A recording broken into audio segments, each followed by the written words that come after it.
Bem, boa noite a todos.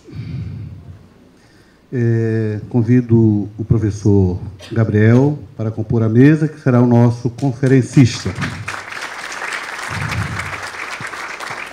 Todos vocês têm abrilhantado esses dias do segundo encontro estadual da ANPU, aqui do estado do Amazonas. E nesta noite de sexta-feira, como o professor James bem lembrou, dia 12 de dezembro de 2014, temos a honra de assistir à conferência de encerramento deste evento, a ser proferida pelo nosso convidado, professor Dr. Gabriel Cabreira Becerra, oriundo do país vizinho e amigo, a República de Colômbia. Docente de História da Faculdade de Ciências Humanas e Econômicas da Universidade Nacional de Colômbia, sede em Medellín, o professor Dr. Gabriel Cabreira Becerra combina, em sua sólida formação acadêmica, as áreas de antropologia e história. Eu diria que nós temos aqui um autêntico etnohistoriador. Como poderemos notar em seguida, o professor Gabriel tem larga experiência de pesquisa na área geográfica da Amazônia, partilhada pelo Brasil e pela Colômbia, pois desde 1992, ou até um pouco antes, não sei, o professor poderá me corrigir, desenvolve investigação junto aos povos indígenas dessa imensa região fronteiriça, especialmente os Macu.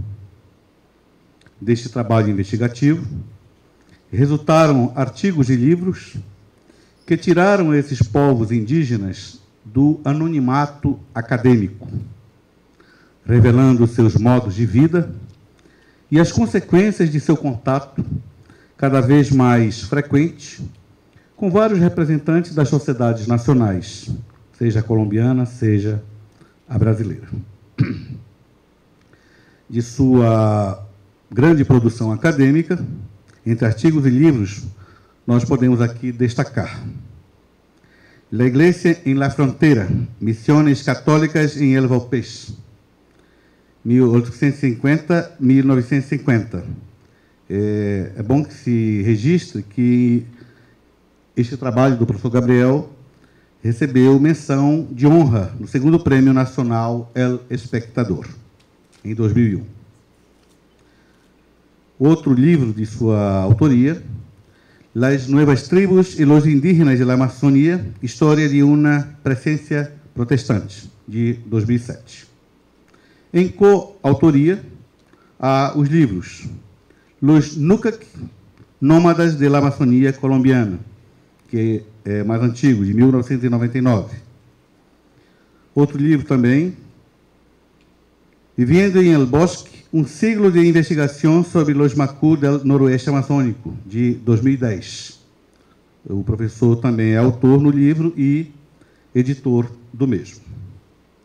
Em 2013, defendeu sua tese de doutorado em História, sob o título Igreja Católica, Protestantes e Estado em El Valpés Colombo Brasileiro, 1923 e 1989. No programa de pós-graduação da Faculdade de Ciências Humanas e Econômicas da Universidade Nacional de Colômbia, sede Medellín, em cuja banca de jurados tive a honra de ser integrante. É bom registrar também que não só o trabalho foi de excelente qualidade, como foi laureado, o que representaria no Brasil receber o título de 10 com louvor. Seu artigo mais recente, deste ano de 2014, sob o título Fuentes escritas para la História del Alto Rio Negro Valpés, 1700-1990, é um importante repertório para o estudioso que se interessa por esta região da América do Sul. E aqui encerro esta breve apresentação, já agradecido com o aceite do professor Gabriel Cabreira Becerra em colaborar conosco neste segundo encontro estadual da ANPU, aqui do Amazonas. Então, muito obrigado pela atenção E passo a palavra ao nosso ilustre convidado desta noite. No livro Ordem da Memória, de Jacques Le Goff, ele lembra que os fundadores da revista Annales disseram: a história se faz com documentos escritos, certamente, quando existem, pero se pode fazer, se deve fazer, se os documentos escritos não existem.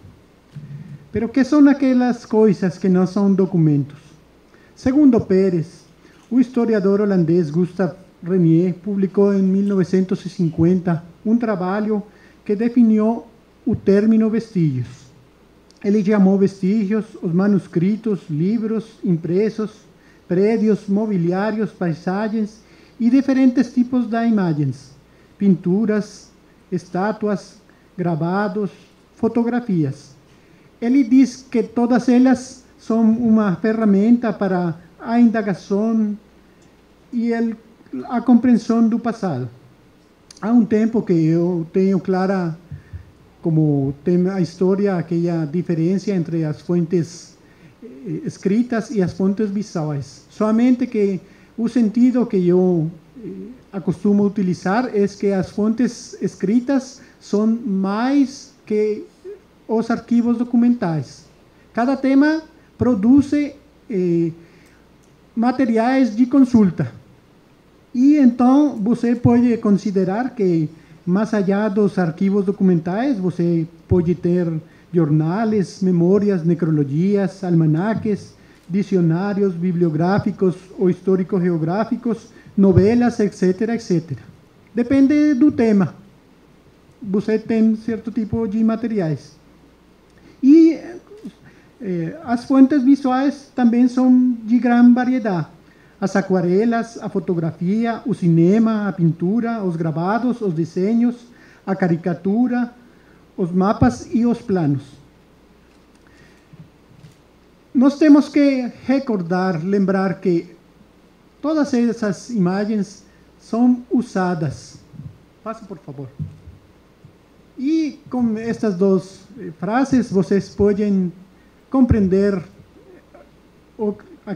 aquela coisa que estou dizendo. Dois bons exemplos disso. A imagem da esquerda é uma imagem de Stalin como um colaborador que foi apagado para mostrar somente a Stalin.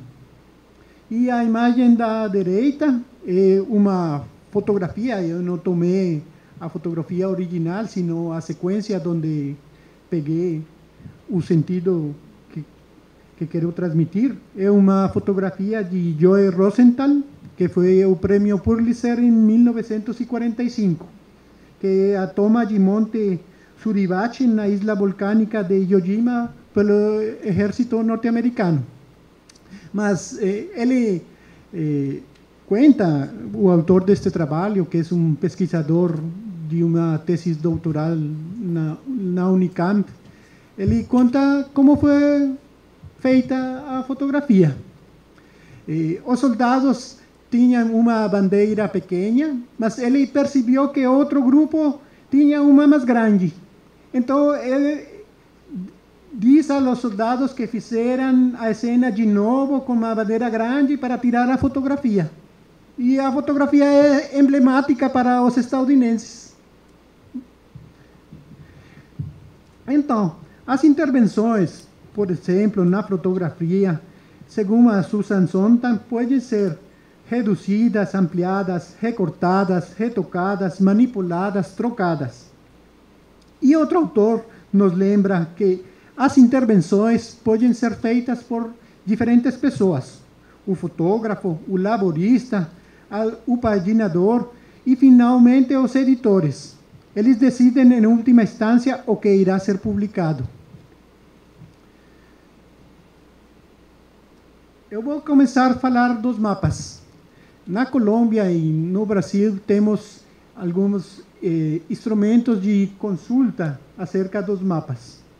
No Brasil, eu conheço o trabalho de a cartografia da região amazônica, o catálogo descritivo de Adonias, os mapas do descobrimento, publicação do Ministério das Relações Exteriores, o catálogo comemorativo dos 500 anos do Brasil, que tem uma relação de cartografia antiga, e outra publicação, Cartografia Histórica Portuguesa, um catálogo de séculos 17 e 18.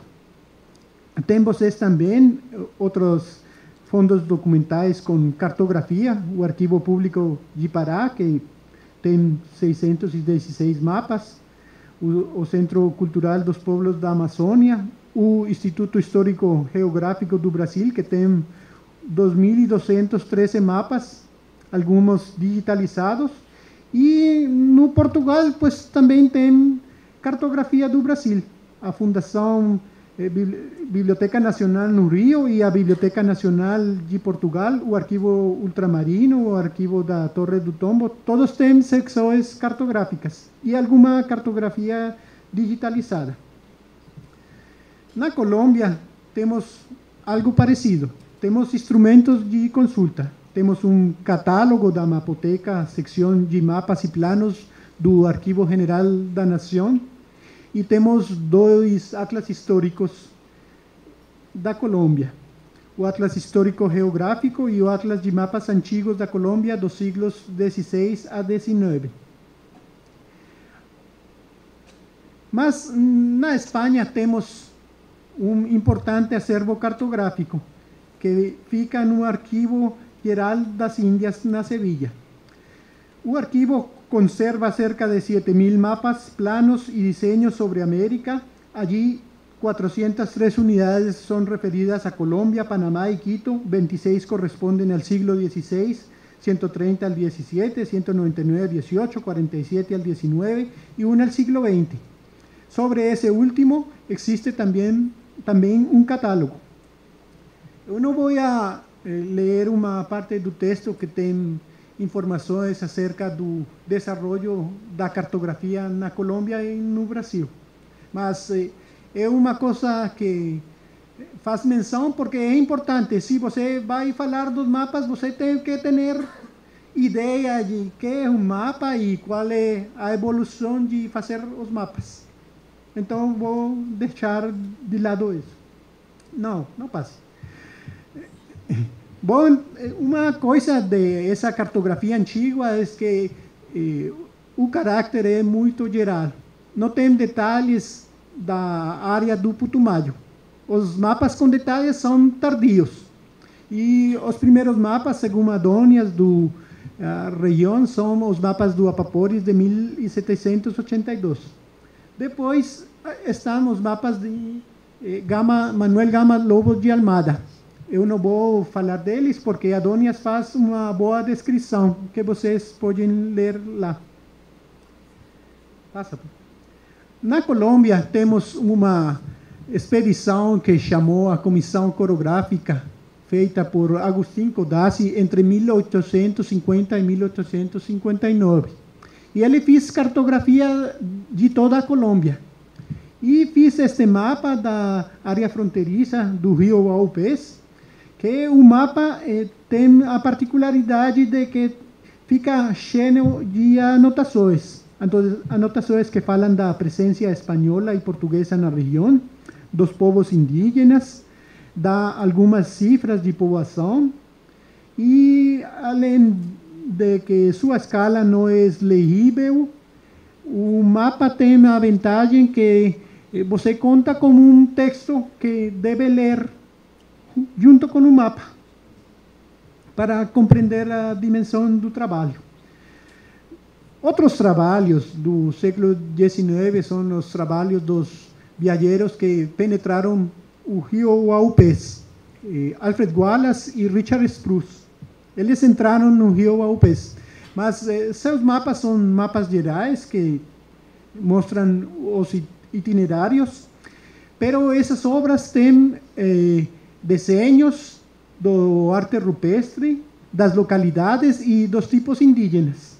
Então, você tem que conhecer esse também. O seguinte mapa é o mapa feito por Codron. O mapa foi publicado em uma obra